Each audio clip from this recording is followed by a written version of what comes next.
Ia, malanga whaalolo o te whaatalofa ma ofo lofa atu I lau fionga le minsta. Aftai le tua o lo maua lo soifua. Lau le lei. Ia, malo teimi fo I tā ua ua whaavanua mai. Se I tā tala fo I. Ia, ma tala fo I pona o lau ato o vei. Ia, a wale whaafonga mai a lea tanu. Ia, tauta seipu I lau fionga, le di minsta, o leu a ava mua lea tua I le lei asto nai. Ia, a fio maia. I le sau fa inga o le tano ava e te maua I le sau. Ia, ia fo I mane mamalu o sio tātou o tunu o mwhaiana whanongonongo mai ne vaenga le aso. Whatalo whatu fo I lau whionga sa vea, ia sao lele lava o whai voisi lewa I le ito e whei loa. Ia, o le titu lo atu. Ia, o lo mo pelo so I fua lau le lei. I mai le aso to na I le aso to na I wa o lo o mata tu lava I le tele o por kalame. Talo whai. Ia, me te apea o fo I whionga fo I li minstai. Penga malanga whapito ala malo. Ia mawhi foi. E asi lau whionga. Tai. E le visa mata tu I le whaleitua le whionga ia olo. Ia, olo o foli le soi fua lau le whionga le minsta. Ia e mua ona whafoi vi inga le tua no whain mo ne whilo inga o paisi lewa. Lia lava. Ai mo si le fia lau whionga ona o le ai te sauno mai o le minsta o pisinisi ma la manuia. Ia. Ia, wale ko ye ta ua I nan vaenga na lau whionga. Okay, lewa atu leu whasao mai. Oi, ta ua lewa I minsta whala po tonga tu ma oti an malo. Ia, polo sila fia foi ua e luas fulfitu ia whala po tonga tu ma oti an malo le I lalo le, o le lalo tu la fono le MPE. Ai ei lava lana ia whala po tonga lo I lalo isi minsta. Ia, se ta o tu e ta whatanoanga foi le ma le Samoa Export Authority. Ia, ona awidi ili at foi le o le tūlanga. Sa luas full mar fitu lau whionga. A le ua toi luas full mar wha le ua toi. Mo le sida fia lau whionga le ua toi ave ia le sa la si po le Samoa Land Corporation mo whala tonga whanua na malo sa iai.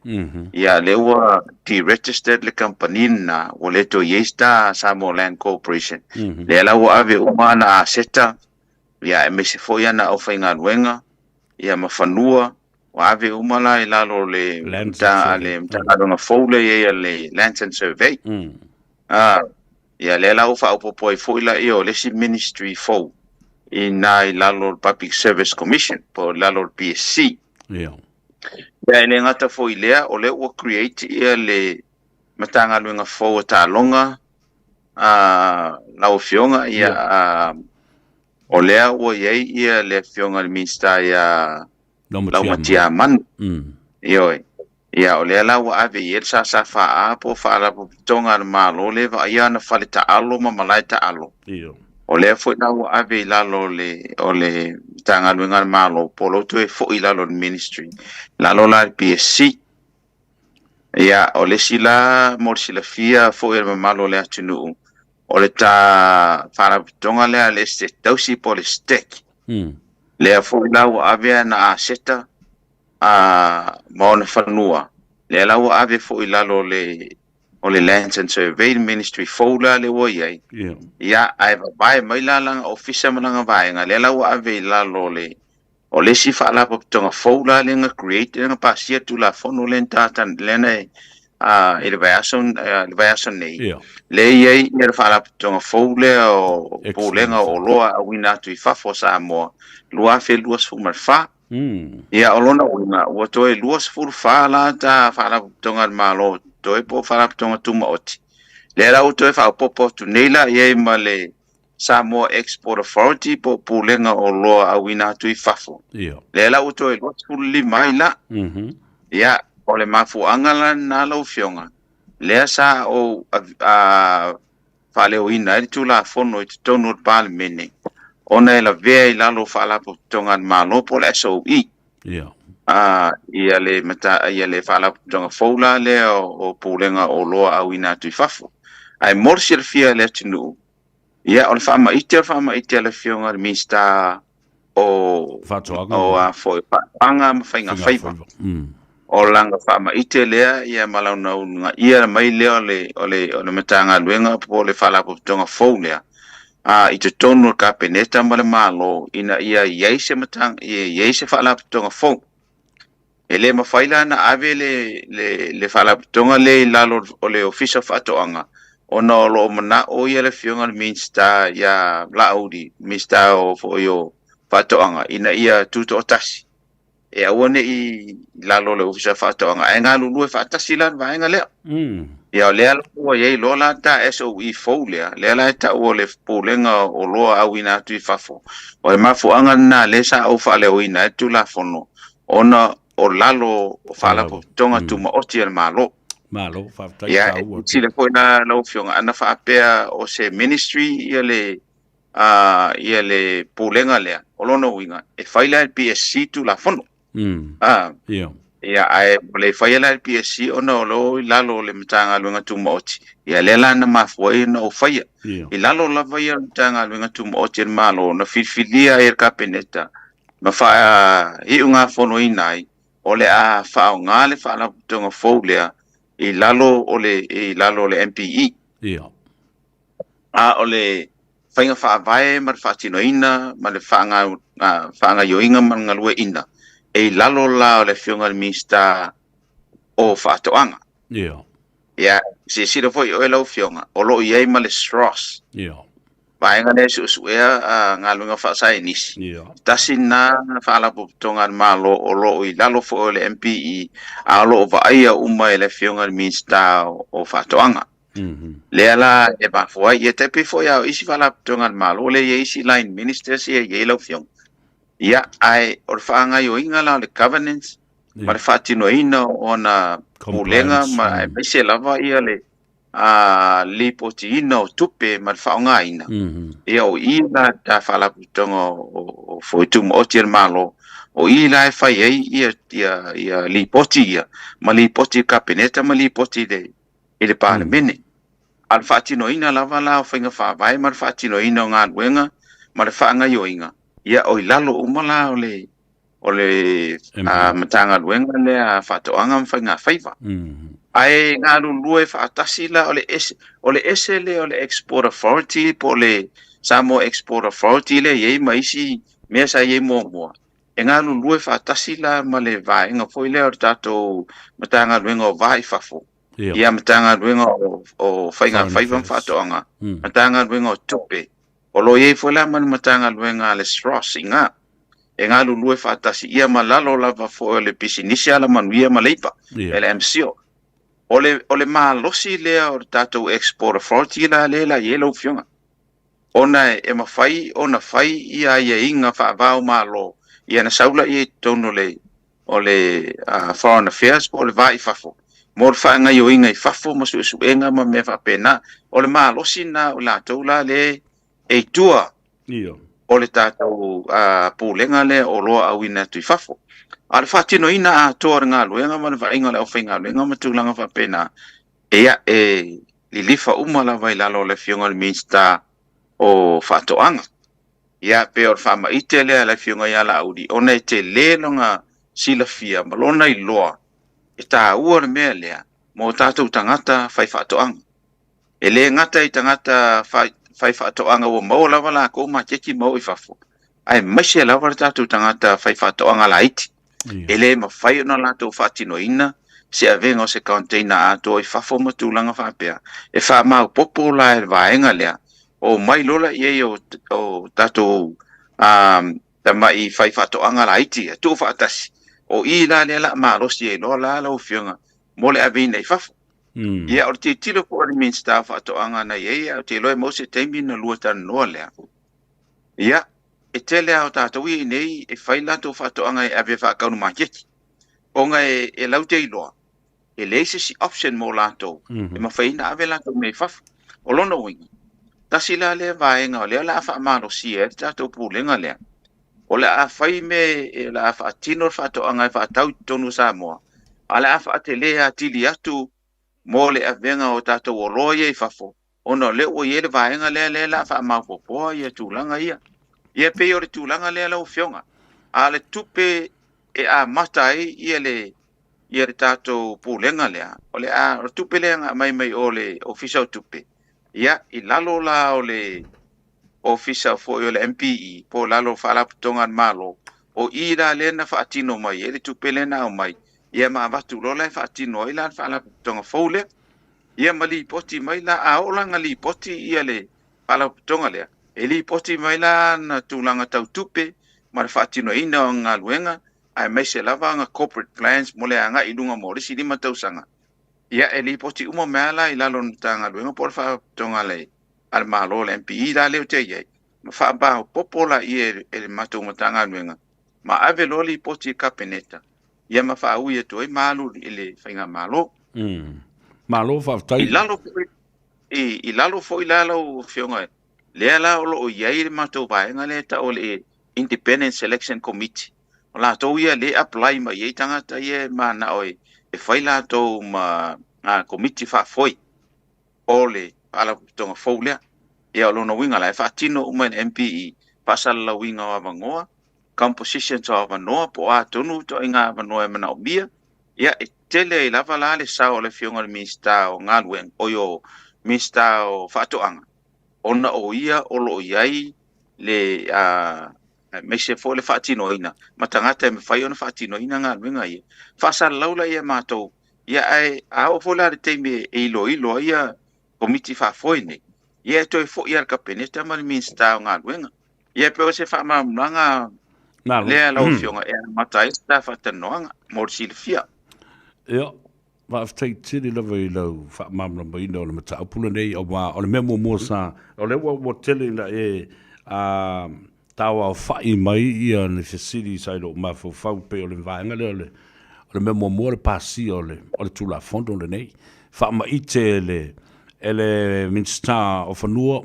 o ra fo yo o fa to ama ma fainga faiva ai ta pena e oe le tula fono i lalo lau matanga luenga ona o le tau o le mea nei sa tātou tala noa pe iai mo tala noa wa o mātu le este tausi sa o atu nai whaato anga ma lau whaiwhaiva tamp ma ave i o la tau mea mo le tupe ma toi foi a o le mai la leo o le maketi i whafo ia o se mea mo tau ti al mea tā ua lava i lau whionga le minsta le atinu ua ma whai o na pasia le tulafono ma ua talia ina loa e tau na whaangai ui le teimile nei o le sao nea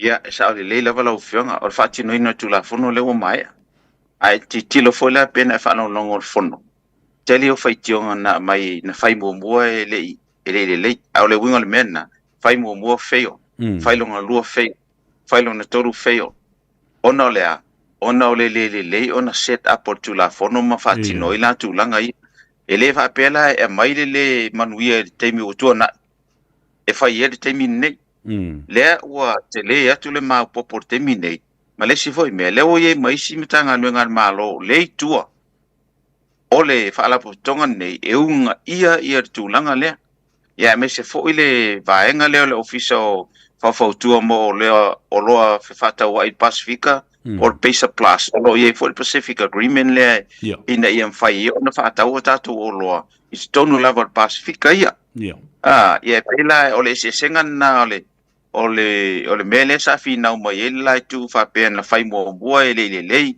o ngau ya o le mitanga luenga ia por fala tonga lava le o te lo a mata lava ngau o no le o ye set up me fo na lenga mai ia le se le ni mai o le official tupe i lalo le MPE ina ia fa tino ila le fala tonga folia ia a lola ia pe ona o fa ya tu temio o fala ulo ino tu la fon e tiro la ye ma review i tono lima tausanga a fa pero la e alu molelei ia na o fola eu tu fola ila lo le si va enga la le mo mo ye le dividend va le men malo ia ai ati tiro tu le MPE le ola tu pe la lo le public beneficial parties ina ia ma fai ona fa tu pe fa nga yo ye ia wale au tu or men nei o fa manu yanga mo fai whaatoanga i nei sa mua mo le au inatu o lato o loa ia tunu e fafo.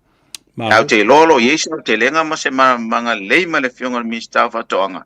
Wa o ia lea la patino tonu iai. Ia le whaalapo tonga lea. Malo whaftai ta ua tele wa o le ua tā ua le tātala noa o le tulafono ta pena mai lalo lau mtanga luenga.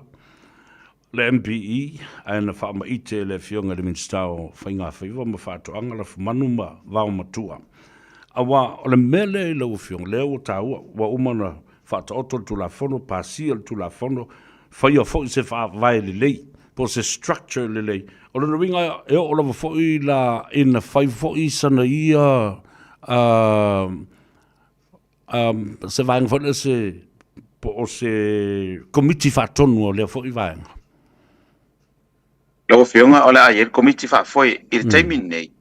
Ina ua fau mai le whaalaputonga lea. Sa tō fia ia kapeneta le interim board. Por komiti whaafoi o le awha ingon tātou komiti whaafoi tau nei tō lima. Ar taimin nei.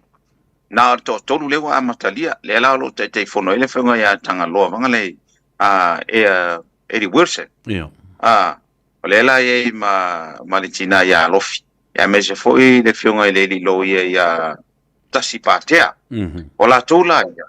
La to ia elena amatanga fatino ina o le fou mainga o le fala putonga lea. Ia mali poti le fionga i le mista o fatoanga.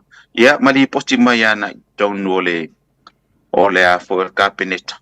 Ia mo le famao ni atu umo mea ia ua la to ia. Ya mese foi la fausi ino tu la fono sa la to ngalu lue. So tau au man matanga luenga o pala tongan malo. Ia mai foi malef so ani le fionga te mai tai lo ia sili. Ia na la lo ona finalize lo tu la fono ma matu lo e pasia kapeneta. Ia ma ave lo la ia palmene le la wa. Ala ia tu la mai ia tu la fono folia. Ia a fa pelo la e mai. Ia na manga lu fa atas foi la ia malef fionga ile minsta o fatoang. Ia tau fau wina po a compositional board. Compositions po ni anga va e manga o mia e ila tau o le a apply mai. Ia mo le fatino ina o le committee fafoi. Ia ale poulenga le o loa au wina tui fafola o fionga. Ta ue lau o fionga i le na fai mua feo. Whapena fo i ngau i le whainga lona lua, lona toru o le mea la vai tasi. Alonga winga there was no structure, a real structure ile amatanga le mele alela wa e sa no ne wa le wa fatulanga ia le structure fo le fa vai wa umana pasia tu la fon mai ele tau mate ele na o fai fatu anga ma fai nga faiva e au nga il matanga le e tele isi ma o lo la e nga osi tu tono le tu no ele au fai o lo ma la au ngosi o loa ai le o mawhai fo e o na mai ni marketi fafo i lau fionga le minstam. Ia, e peon sila fia fo e le mamalo le atunu. Sa e whala paputonga mai tu tino fo e tatou malo. Iaso o mawai e peo le asosia le au fai koko. O le asosia le au fai pusa fai. Le fo isa e whala paputonga le au fai pusa talo. Ia, e alua i lava mawai lupea ia nei wha moe moenga umana malo. Ona tele e alu atangata ia. Ai ia la taimi nei. O le watu fatasi umai lalo le. O le tato mala tonga le o lo au ina i fafu. Ia peo mena na mafuai o na whaale tonu po na vai taimi. A lela o ia ile moe mitinga lenga ia ere fionga fo ile mistao o fatoanga. Ile ai la e tau ona structure le lei ma fau le lei stu la fono. Fa tino le lei ia le ia pulenga o lo au ina tu i fafo. Ngalu lue fatasi maisi matanga luenga malo lea. Fa malo sia. Ia o atulo i New Zealand mea vanga lele ye tato komsinga leo fatawa inga ngai New Zealand. Ngai ye ia. Watutui. Ia, watutui. Ia, o inana lela ngalu lue fatasi e tuai. Ia pefo en sile fiela o fiong. Nale ye tato fale nale tu ngai otahu. Ia. Le ngala tu ele se singa le ICC wa la tu sa fa tu per vale. Ya ya tu. Ya on na tu ele se me o fa nga ina o. Le lo fa mai le yo. Okay, ro ai pon no foi tanga ta va nga homeless nga o tu. Me pito sidin tawa. Le la to ti no ye ta tu malo po le ase fainga. Peto i mo wa tu se so ni le ICC. E to fa fo wel falen na. Yam to watu lo ile pulenga le o loa awina tu i fafo. Ina ia mawhaina la tau whaonga ina maina la ia tūlanga le ye. Sa mata wa siasi po le ACC i Australia. Sa e fo le fina ngalo na matou tu ua i le tatou High Commissioner i Canberra. Pele te tau fo ona fau se tatou fale i Sydney. E whaatino uma le ACC i lalo langa investment. E whaatino atua i whaangale. Ina ia mawhai lola ona i fo i se fale i ngai Sydney mor whaatino ina o mea ia. Ia, o umana awen matou li poti i le kapeneta mor whainga mor malanga lea. Ia la fo ua au mai marfina ngalo le fionga i le High Commissioner o sa moi Canberra. Ia, e te tau ona whai se fale whaapea i nai. Ia pe o tūlanga ia lau fionga. Ia, moving forward. Ina ia mawhai fo ngā lulu e toi male ACC e whao ngā ia la ang sei le nila iei. Ia ona tupe whanga i lalo ngā investment. Ina ia mawhai e ona whai ia ni whale whaapea. Ia epso soani e tongi al malo pe tongi fo ia le tatou pōlenga le pēa ina le lei. O le whanua le i mangele i whavauna. O le malo le sa la ma fiwa i le konsula. Ka se whanua. O le ute whatu nei au. O le mātala noanga ma le fionga le minsta ia olo. I le vai aso na se ima vai atu nei. Aina toi alu eisa na si singa. Mai isa na tala i le mātala noanga le na. Ta fe ai matua fau o se marketi o Samoa. Tau no uma ma container i. Awane i toi o i tua le mautau Samoa. Tau no uma ma i wa sila fia uma e wholesales le marketi lea. A ngā i mai i ai e watu ma distributor i. As a distribution center i laua fionga le Minster. Awa me leu te whatu i nei. Sa whainga tā tele wa o le tō tele o nei o tātou whaiwhato anga ma lau ngausi o loa o whainga whaiva. E o mana whaile sere ngā le tangata ia ma tū le container ma o mai e o sueni la tō maketi. Ai o lono winga o le tā o le whaavai le o le New Export Authority. E so soni e toi le malo e tau wala tu le Foreign Affairs e tau wala tu i le whaavao malo. E o mai la le malo e tau so soni whaatasi ma le au whaiolone. Sa ili maketi. Ioi.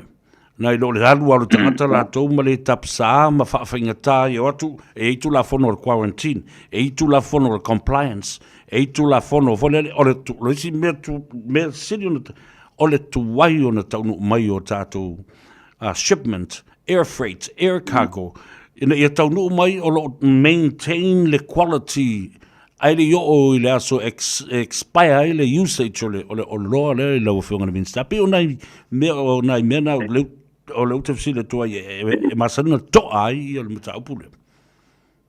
Ia, lau fionga. A hoe, tolu a whala popitonga an malo, ngai ongo whale nai whau i nai i New Zealand. O le ACC, o le UTOS, ma nupi wha. O le whale lai o i Gay Road. O fale na nan fai ele nupi fa.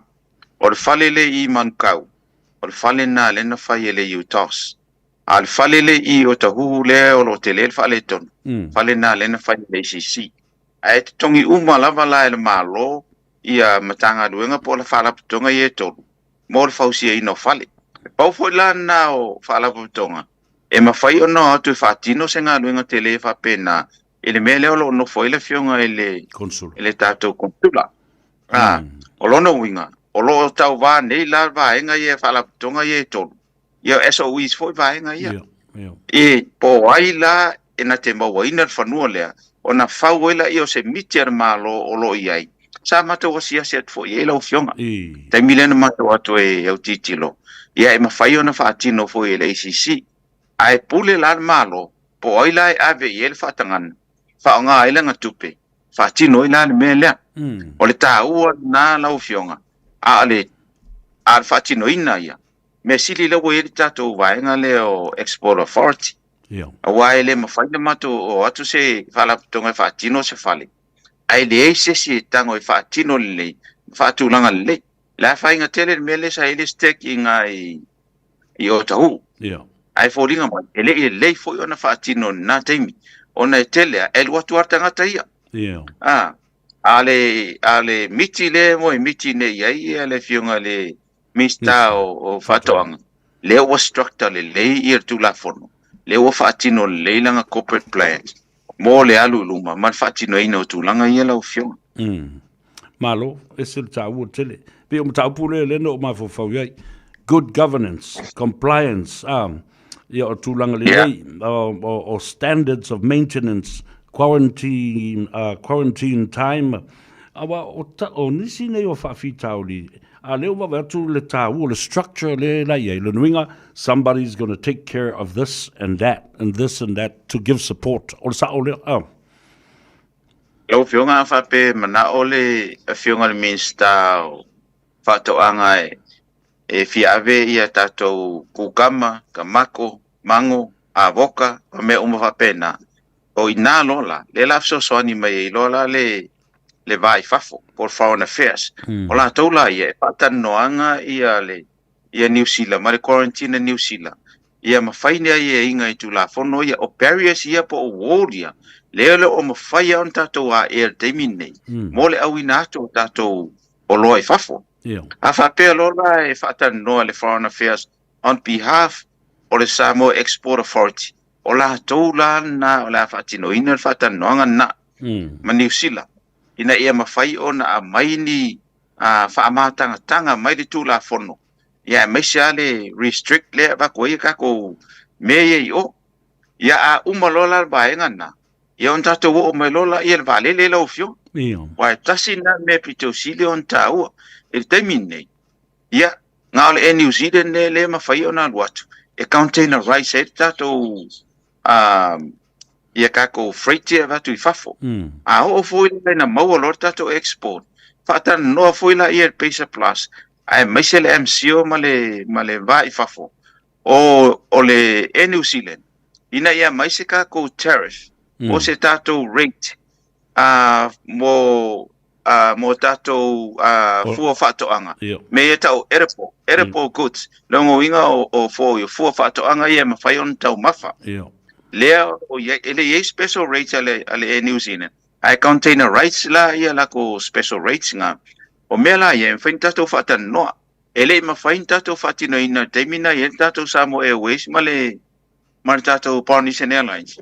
O ngai belly load ele o kako freight. Ngai load i lalo le belly o le vale le te peo load inga o ato ma mea wapena. Ia e taunga sefe le lei pea o nga load ia kako fua whatoanga ia.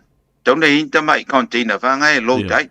A ele mawhainga nga wako arpusa ka mako kongo e wako le akole. O inga le laku o si iku uilungu. A o nga tipa tātou fua whatoanga ia. E ave tono container protect ai longo winga. Ngar container rice ale wala po ale New Zealand. Po le white body. E mwhai ona watu ai. E tasilan na me a ona. To te tiro tātou whainga mālos tātou waalele mole a ngā iluma. Tauan tātou te tiro se waalele e whaise container. Ia, kai peo le A350. E pas whangale A350, ia e voi isi e pas la iti mai. Ia waalele la ngā whain container rice e watu e tonu. Ia e fua voilan mana onga. Ia fua le tupe maua al Samoa Airways. E me whai on whaatino tūlanga lea. Ia e o ngā tasi uma mea uma nālau fionga. Ia ina ia ngalu lue a toa ila o whala paputonga o mo nei man tanga lungan malo. Pea ona fau ma tu lai ma si tūlanga lei ia tato export. Nga mawhai fwoi le nga export tato talo. O leo am whain whaatino te mi nei la vengo talo. O wafo ia watu lalo rwa lalo lo fionga fitu asa o luatu elva.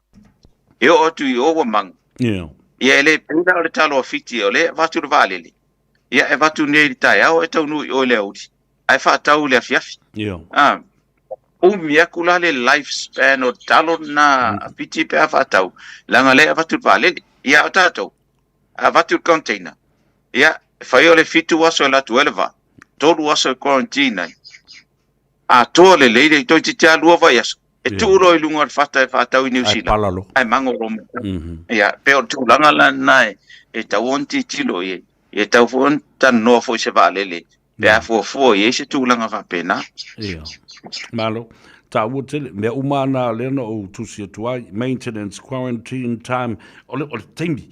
O le si mea tā ua le, ma le transportation, air freight po le shipment for. O le si mea tā ua leo te fiafsile atuai lau fionga le Minster. A tonu fo i e mwhaiuna o silingia i le Minster o whatoanga.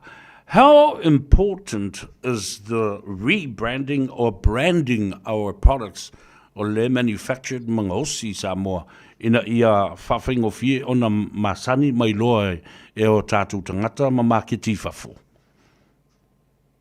I tonu lava la lau whiunga sa wei tonu tātou mtanga nuenga leo leipa o le MCO. Mo le leipo ma le branding o le tātou export. Ina ia mawhai o na apply ele leipo le mau ai Samoa. Ina ia mawhai o na trademark fo I pe tūlanga whapena. Ina ia mawhai o na watu tātou o loa nei o loo watu I whafo.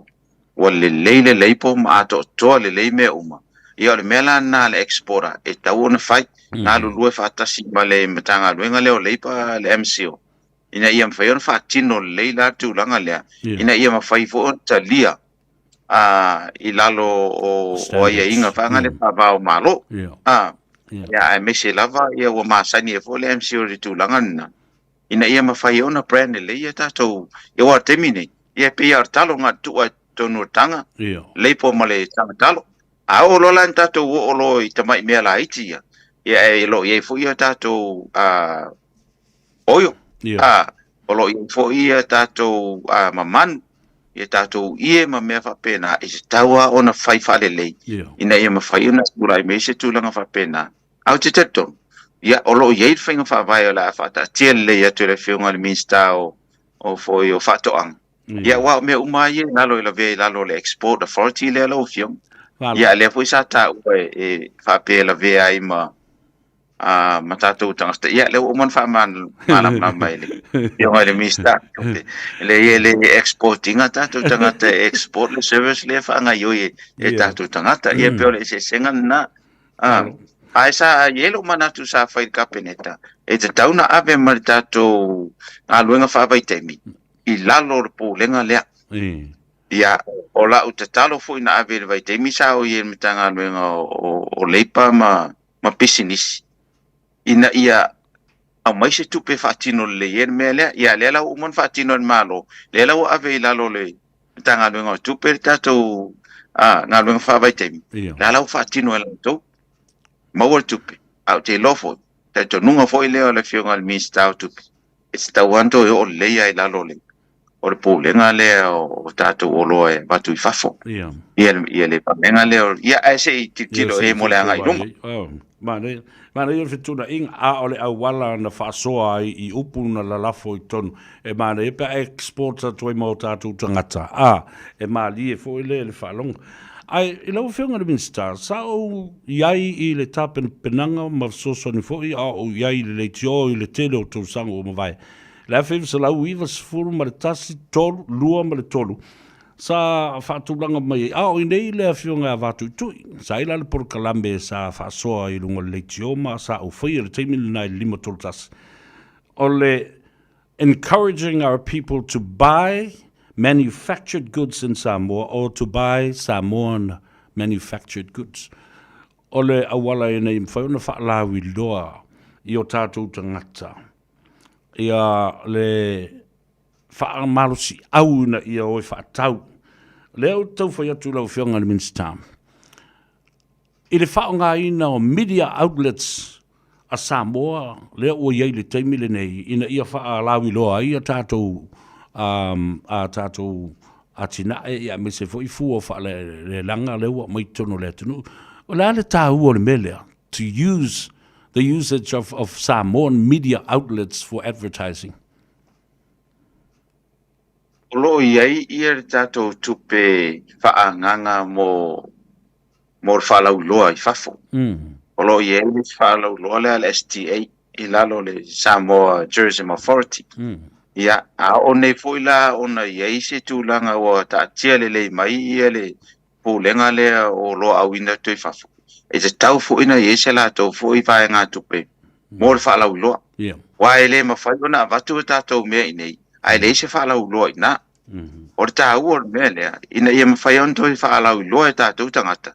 A tātou fua whatoanga wa watu. Because I'm sure 90% o products uma nei le watu Samoa. E wha o ngā e tātou tangata Samoa.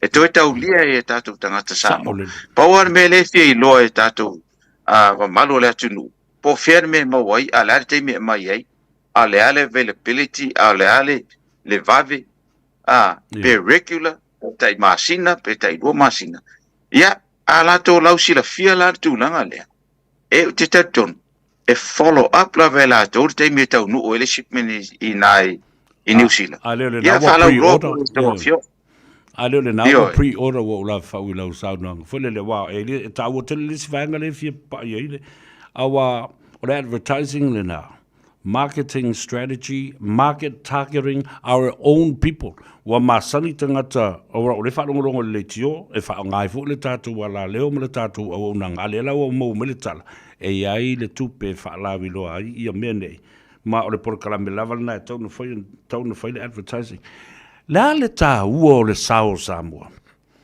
You know, if we play on the emotions of our people approach in ia loye tatu tangata Samoa o mene ia mai Samoa o me o lo alo ile fo fai fa to anga ma le au fai o loa ma le au fai faiva ma isi au ngosi loa ile me folele ina ia i loe le tangata e mita o le loana mai Samoa, sa fai ele tama Samoa, ele lo o matua Samoa. Sa i sao no lo fionga, ile ta ua tele o le role a tangata Samoa e otu e whaatau mele. Ia ese marita ua, ele ise se drivinga kako makia ki ngai New Zealand ma Australia na ilo tātou a tangata. Nā dilo. E tofu uma tātou ma le sao e ave iei tonu tūlanga lea. Ia fai fo le sao o i mātou i nei Samoa mo le prepare ina ia mwhaina le lei. Le sao o tō lo whaatino ina tātou media outlet ina i New Zealand ma Australia. A le sao fo i o tātou tangata i Samoa. Ia mo le whaatawina ma le toa i vinga o le mele. A wae ma whai o na avatu i ina. Na ta apela i o tātou tangata anu i Samoa. I vaenga ese o New Zealand. Ia e ma whai o na tātou whaatino ina. E me se fo i learu i Australia. Ia, atonu Australia, e tauna titiro le e le fionga ni minsta whatoanga. Se strategy le mo Australia. Ona e tau whaisina mau lai titi atu. Au te lor ta ua o le point of entry a, e te tau ana alu mo i New Zealand. Ia, alatu fōle wa alele. Ia, e wa alele aru sao i Australia. Ia, o wa alele fo ia, e le ni wa alele la poa. These are belly load aircraft. No, wina, e load wa atasi voi maato. Ale protecting le product e mo fa la uloa ina yo atu le e tawan containerized mo le la New Zealand ai ta ua yo tatu tangata pe ona fai atu sa ro pole i vas fu percent o tatu tangata e to yo ia tatu mea mai e watu nei ia e malesi vo mea te no fai se survey o a mea te mana o e watu wa le mo fai na songa watu ni mea e le taudia ai le pe a vatula ia le survey na ia ma fa pe mai o me e tauna mai tauna i masina pe tai lua le masina tauna au mai ia na foi te sila fia le ia o a foi tato fai ai fe fai ai pusi o me sa tau ma fai fo ia isi o mo atu ile tau ma fai nga e vatu na vai te mi o ia le Polynesian Airlines isa a tua ia pusa ia e fa tau mo falo lo sa mo ina ia e se a fo mongongi o le fai e fai atu nei Samoa e se fo fai ngai na New Zealand ia ai mo sila la ofionga le ta o tele o tatu tangata mo le tu le ina mo le tatu o loa le ala au ina tu i New Zealand ma Australia ma lo fa tai mo lama fai fo le ta fa tal no doanga ai ile ta ua le mafo fau le tangata wa lotu tu fa tasile ia le mele u tilo pe ia mo salo pe ta alo le anga ia tangata ia fa ta uloa ma e fa mo mai luma le talo Samoa e tu o i luma le sign o le talo fiti ai ave le kalo fiki ile al kalo a vo le la ko ile esele me tu o va pela tala e ta sera tilo i talo ne te va vai tu a isi tangata lo la tu si mai ile ngo Samoa alena la uluma i fatu waile Fijian taro ma le tau o le talo va pela tala ta fifi solo ni tangata lo fai le nei e tai pe al fingol newspaper fo le ya so yo A tala tutu le Samoa Times I luma mai. Ai ave le pepa le tautuanga ngā I lalo le si. Le si pati. A le mele tatala noa tui. O lo fionga, ia, o nei nān tātou Trade Commissioner nei nā watu tui. Me tonu ana e tau fo e na titilo iai. Ia, ma iei nisi o langa au whainga luenga fo i whaina o e titilo rea si o singa o tātou me ia pēa watu. Ia wā te tonu e le tō tere se au whainga luenga konsula ia me se fo I watu tui ina. Ai te tau ona iei nisi o e police le mea lea. Pe o fo i e survey. Po o sao ma le lei o tātou o talo ia. Ia ina ia mwhai ona whai ise fuanga. Wai le mwhai on tātou o e whapea lau fionga I le whatino ino tūlanga nā e le o sa. Ia e tāti le atu New Zealand fo. Ia o iei ana tūla fono e whaton tonu ai nā ia mese mea o loa. Mor whatau ina. Ile telo o taimi o te tala doa to il tātou o tunu. So taimi a tilo le product lea Samoa mo le product lea tonga profit. E wawa ea tu I talo a Samoa. E mawalunga le tau. Pe lusu sene, pe lima su sene e taunga tāte isi e tuailo le talo pai a tonga ma fiti. Ai I la o wha malo si au. Ono sai ma fau I nai o tātou tangata lai Samoa. Ia ma le au whai whato. Anga ma le au whai whaiwa. Ia ma le au ngausi o loa. Tu sa pe lusu sene e vo le mawalunga I le tau o le kilo le talo le Samoa. Ia e tātou ono sai whatau pea. Ia ono le manatu I o tātou tangata.